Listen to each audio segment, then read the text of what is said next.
what it done to me. Gonna get you, boy. I'm scared of my soul tonight. Gonna do this way. I can still hear the old hound dogs barking. You gotta do that. You gotta do that. I like the way you walk. I like the way you talk. I like the way you walk. I like the way you talk. So cute. Say that you're the man. Say that you're the man.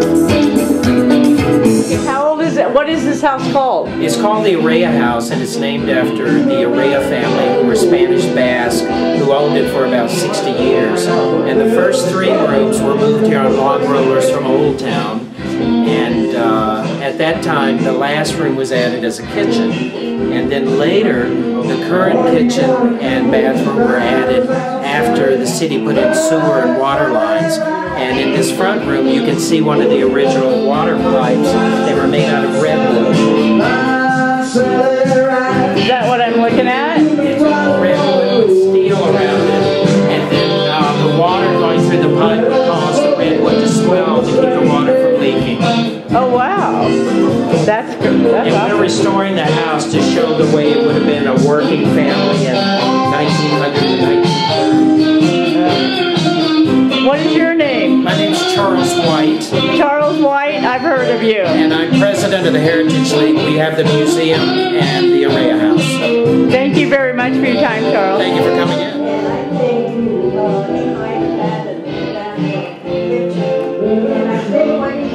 Was leftover stuff from old houses that were being torn down. Yeah, that's what it looks like. Yeah. And they finally, this was in the porch. Come on, guys. Oh yeah, this is all new. Nice. Oh, that's new. This was an open porch. And in the 1952 earthquake, 57 years ago today, they had a water tank in the backyard, and it collapsed and damaged the house. So when they repaired, they enclosed the porch. And they had a paneling on here, and we had it taken off or either had this put on top. But anyhow, we're still in the process of restoring the house. What is your name? Del Troy. Del Troy. Thank you for the information, Del Troy. You didn't know that either? Oh, I know very A little. family whose photo is over here. Oh, yeah, let me get that. I did not know Mr. and Mrs. Araya. Uh-huh. They had passed on before we came here. They were Spanish Basque people, but I was a good friend of Grace, the daughter, Oh, and I knew all the sons. The daughter, Grace, and Martin, this man, never married, so they lived here over 75 years. wow. So that's why we call it the Araya House. The Araya House. So this is the Araya House. I've heard of it. Hi, Gail. Would you mind speaking for a few minutes? What is your name? Pat who? Pat Gracie, G-R-A-C-E-Y. Oh, you're Pat Gracie, okay. Pat Gracie, okay. Well, yes, having grown up in Tehachapi, I'm very fond of the town. Got married in 1950, and my husband was a U.S. Marine. He went to Korea in August of '51, so I came home for the earthquake, I presume. I didn't know it at the time, but that's what I was here when it happened. It's okay to commemorate it, but you know, there were 13 people that died in the earthquake, 7 of which were children, and we have to remember that. And people were devastated with the destruction, but you know, good, true Tehachapi people, they just get up and keep going. And our mayor at the time, Mr. Katroulis, he had a store that was completely ruined, but he said, I can't think about that now. I have to think about the people of Tehachapi. Anyway, we survived it, and my husband didn't he was listening to a radio in Korea, and the first thing that came off was the little town of Tehachapi in the United States was destroyed by an earthquake.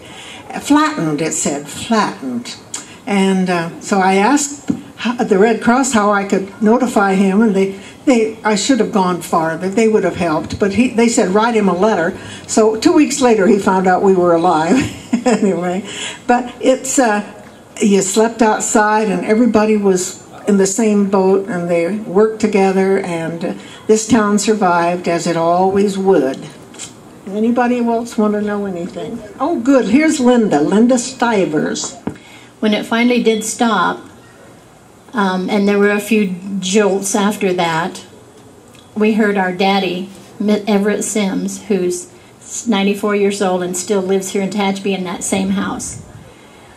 We heard Daddy get out of bed, and he came through.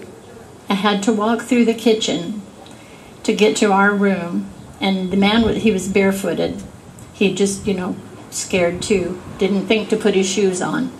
Walked through all of the broken dishes and broken glass, through the kitchen, came into our room, and, Daddy, what happened? And he is the master of an understatement, and always has been, and he looked at us girls, and he said, well, girls, I think we just had a little earthquake. Don't forget there's hot dogs over there. Let's give the ladies both a round of applause. There's hot dogs and Cokes over there, and ice cream, and just check with Michelle, she's standing over there.